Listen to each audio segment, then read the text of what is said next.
In other global news at this hour, there are always winners and losers in any military flare-up.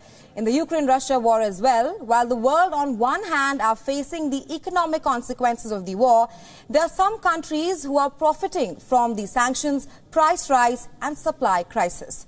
One such country that has gained from the Ukraine-Russia war is South Korea. Seoul has become one of the world's top arms exporters. This year itself, the country sold arms worth $17 billion, which is double than last year's arms sales.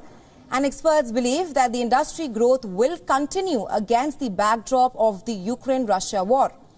Now, the main reason behind the rapid growth in Korean arms sales was because of Ukraine's neighbor, Poland, which made more than $10 billion worth of purchase in the first 10 months of this year itself. This was because Poland had an urgent need to procure armaments after the Ukraine war. Poland's surge in military spending mirrors a global trend where countries across the world are ramping up their defense spending. And South Korea was able to grab the opportunity and profit from it. Now, the gains that Seoul made from the arms sale has also surpassed its electronic exports value. In 2022, the export value of the electric components from South Korea was estimated at $1.78 billion, while the export value of the South Korean arms was estimated at $17 billion. And this is clearly 17 times more than Seoul's export value of the electric components. The South Korean government is now keen on expanding the recent success of the defense industry. The South Korean President Yoon Suk-yeol has now set a goal of becoming one of the top 4 weapons sellers in the world.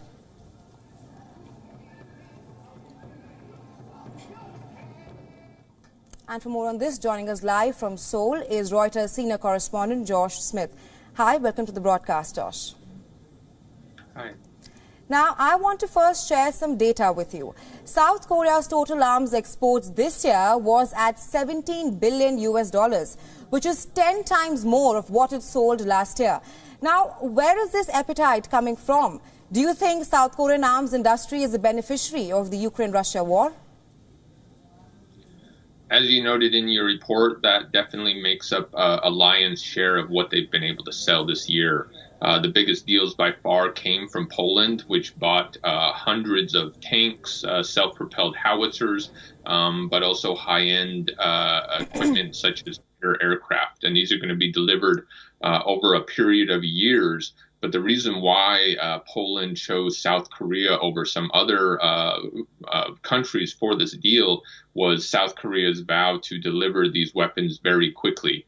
And so that's been kind of their key selling point right now, and that's allowed them to make some very big deals, particularly with Poland, while also eyeing some other countries that are also increasing their defense budgets in Europe, driven by concerns over the war in Ukraine. Right now, South Korea is also known for its electronic exports and big electronic brands. How do you view the massive arms exports surpassing the electronic exports? I don't think that focus is going to change at all here in South Korea. Obviously, their bread and butter are their big companies like Samsung and LG and some of their car companies.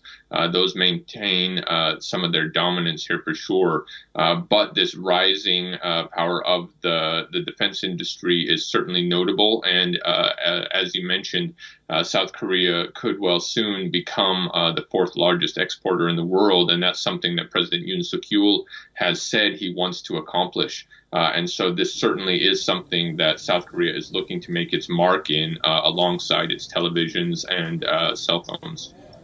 Right, like you mentioned, that South Korea could become the 4th largest arms exporter in the world. And clearly at this rate, it is estimated that South Korea could surpass China in arms export. Do you think this brings South Korean competition with its ally, the United States of America? I think South Korea is still a far way away from competing directly with the United States. But companies around the world in Europe and American companies are certainly taking note of South Korea's advances here. One of the ways that South Korea has been able to make progress in selling the weapons that it has is that a lot of the weapons are ones that are, in the end, ones that are used by wide ranges of companies or countries. So, for example, there are these artillery systems and things like that that are, in the end, actually quite basic.